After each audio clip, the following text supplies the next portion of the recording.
Really? You've been through so much. You have to know that I would never, ever do that to you, okay? I know. I'm so blessed to have you. You know, if there's ever anything that you want, you know, you can always let me know.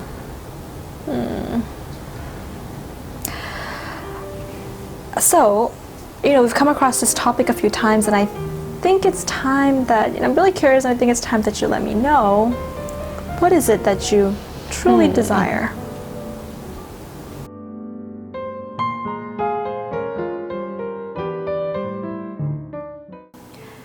Hi beautiful souls, it's Tan here today with another Synastry video for you, and today we're going to talk about the famous and most requested Venus in Partner's 8th house.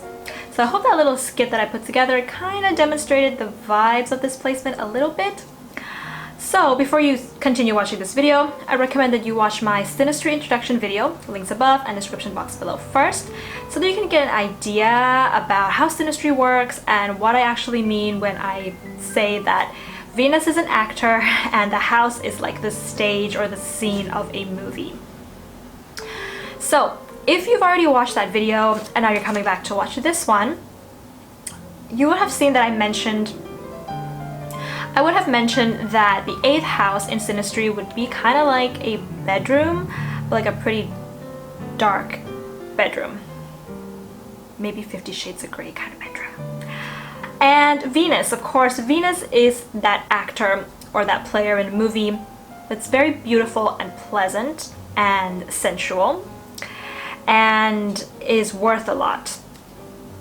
And if where Venus is placed in another person's house in their chart is going to show how one person is going to respond to another person's sense of beauty, values, seduction, their commitment style. And if Venus is in a good position, easy position, attractive position in somebody else's natal chart, it's going to show a lot of excitement and love that's being given. If not, then it's going to kind of show the opposite. When Venus is coming to another person's 8th house of their most intimate, deepest selves, the first thing, and the other thing that I kind of want to mention is that, yes, the 8th house can kind of be like the bedroom, but it can also be kind of like the therapist's office. This is, after all, the house of depth psychology, so it can be either way, depending on the relationship between the two people. But let's take the second example first. If it is kind of like a therapist's office, then what can happen here is that the Venus person is going to make the house person feel like it's okay for the house person to reveal their traumas, their pain, their hurt, their broken selves to the Venus person, because Venus is a very diplomatic and pleasing planet. So the Venus person uses tact and diplomacy and softness to bring that out of the house person, so that the house person doesn't feel uncomfortable revealing their pain and their traumas to the house person and the Venus person. And the Venus person knows how to soothe them and make them feel better about those things. And this also includes some of the house person's deepest, darkest secrets, deepest, darkest desires that they wouldn't really feel comfortable telling other people. They would feel more comfortable and even feel connected to the Venus person when they tell these things to the Venus person, okay? So, you know, whatever they've got hidden, any skeletons in the closet, that's gonna come out easily when the Venus person asks questions or is a bit investigative or is a bit curious about the house person's skeletons in their closet. And there's likely to be a lot of interest in knowing and being curious about these 8th house matters of the house person. And Venus not only brings this out of the house person, but the Venus person actually loves these things about the house person.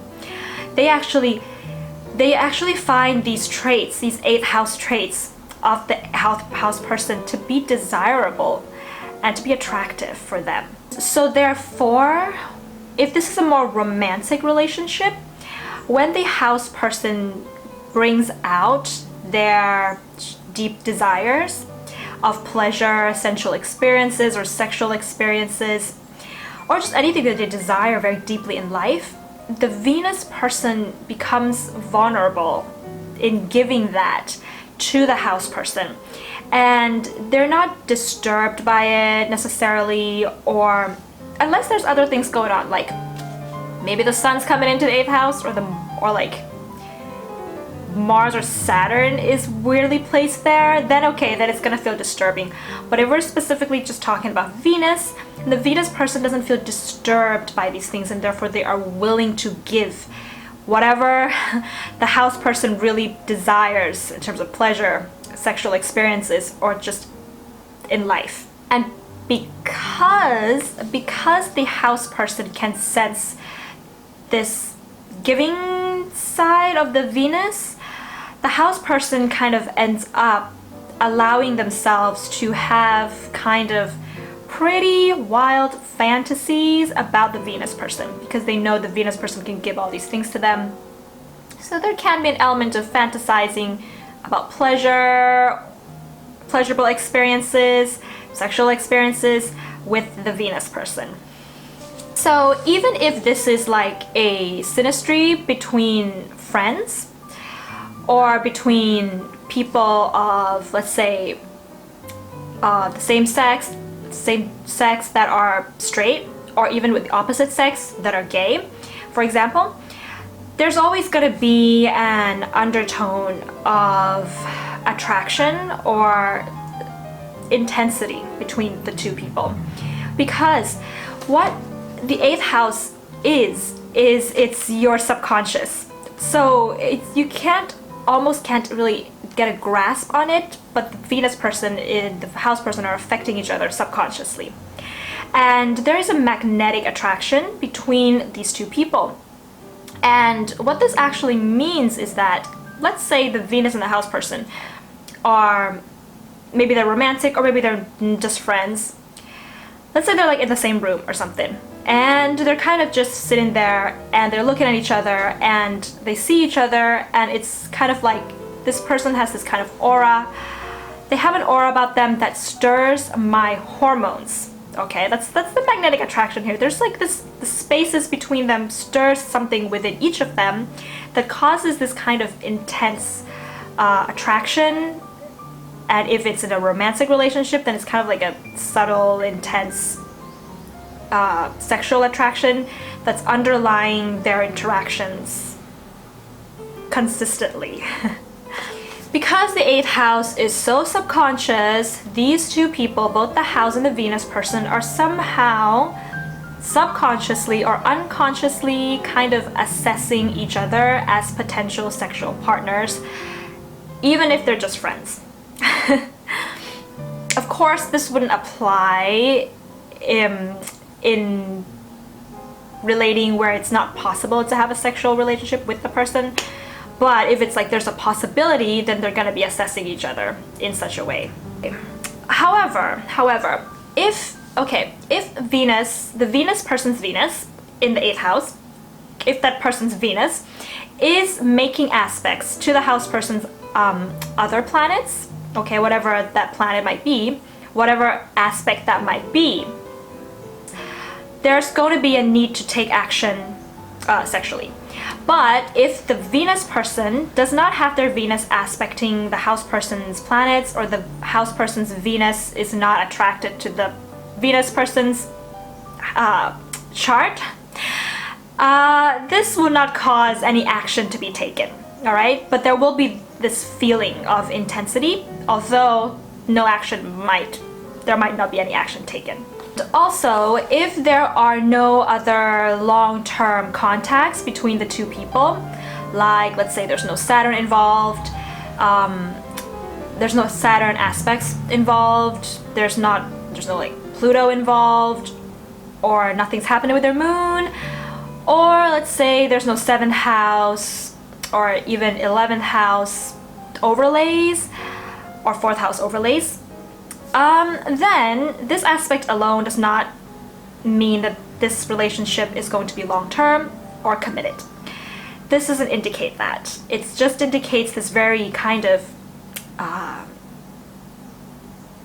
intense, racy, intense,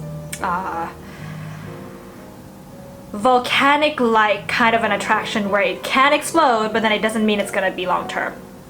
Unless all those other things I mentioned are present within the relating.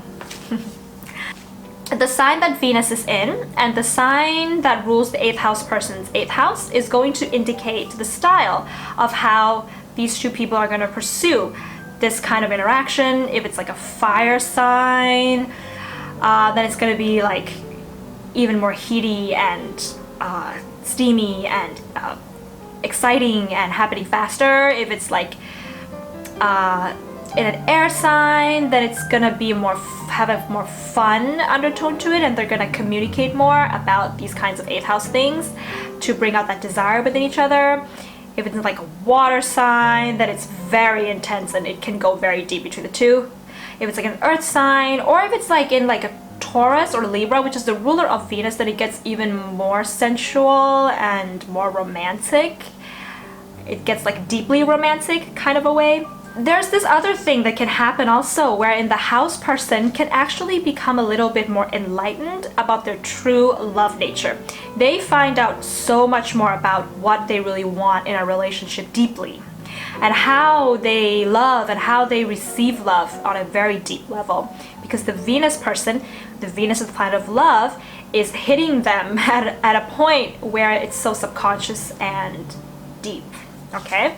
The other thing I want to mention is if Venus person, however, has that Venus in a hard aspect, so squares or oppositions or maybe in conjunctions to the house person's other planets, this can be a bit disturbing, okay, for the house person. It can feel like I'm attracted to this person, but I don't want to get into it, or they can get into it and then find that it causes even more trauma, more extreme behaviors in them, and it's going to be disturbing. Also, but you know, if Venus is making harmonious aspects, this is great. This is going to cause even more intimacy between the two, and it's going to be an easy bonding, easy intimacy, and it's going to be deep. Also, if the house person themselves are very, very non-8th housey, non-Plutonian, and non-Scorpionic, this can also be a bit disturbing, okay? Like before, because it's not within their love nature to go very intimate and deep like this. They may be more earthy, and they may just be more focused on building something together with someone and having things be stable. They may be more airy, and they prefer to have fun and to be able to just have a lighthearted, more intellectual relationship with someone. So gotta keep that in mind. And I think just a little right. So yes, this placement will lead to sexual intimacy. The sex will not necessarily be just sex for sex. It will include some pleasure. Pleasure and sex go together, as long as some intimacy, okay? And the other thing is that because the 8th house also has to do with finance and joint, like shared resources, the house person can find themselves be very giving of their finances, be willing to share their resources with the Venus person, as Venus is also the planet of finance and resources.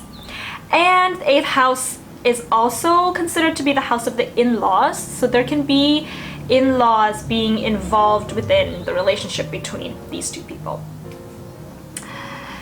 Yeah, I think I've managed to cover everything there. So that's my take on Venus in Partner's 8th house.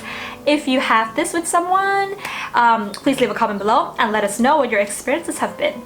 And if you like this video, please give it a thumbs up and hit the red subscribe button below if you haven't. If you've already subscribed, then thank you very much for coming along with us on these astrology growth journeys, growing, learning together, and having better relationships with people. I'll see you very soon, guys. Bye!